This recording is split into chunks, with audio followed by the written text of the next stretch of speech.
Ассаламу алейкум, кандайсыздар? Бүгүн биз Таласка Казакстан аркылуу түнкү 11-деги автобус менен жолго чыктык.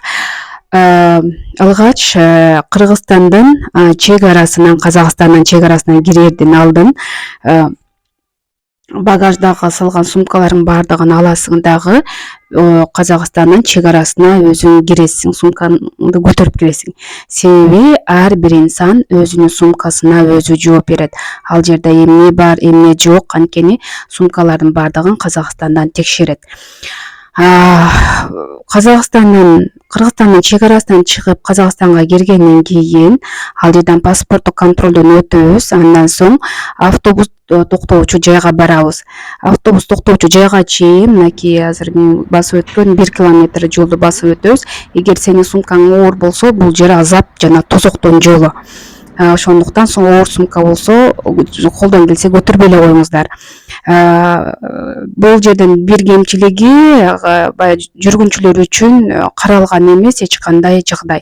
Эгер сен канактуу кар болобу, нөшөрлөгөн жамгыр болобу, бороон чапкын болобу, сен автобусуң келгиче 30-40 1 саат болсо дагы ушундай аба ырайынын алдында күтүп турууга туура келет. Мынакей көтөрүп чыккан сумкаларыбызды кайра келип багажга салып жатабыз.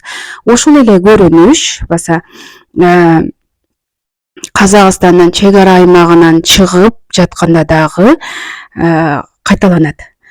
Баса мурун жолук салынган сакалы барларды көпкө сурак кылып, кайра суроо берип, өзүнчө тергөө бөлүмүнө алып келип ушундай бир ыкмаларды колдончу эле бул ирет ал нерсе кайталанган жок.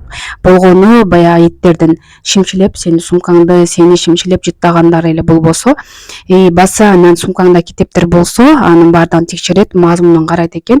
Эмне менин сумкамда китептер болгондуктан сумкамды ачтырып, китептердин баарын алып чыктырып, мазмундарын текшерип чыгышты. Бул диний багыттагы китептер эмеспи, ошону карашты. Ал эми жолугума эч кандай тийишкен жок. Ойлогом жолук үчүн тергөөдөн өтөмбү деп, сурак беремби деп, жок, андай болгон жок, шүгүр.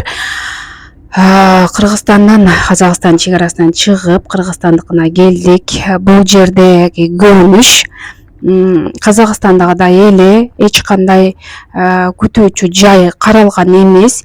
Баягыдай атайын менин суранычым, өтүнүчүм башка инсандарда да өтүнсө керек.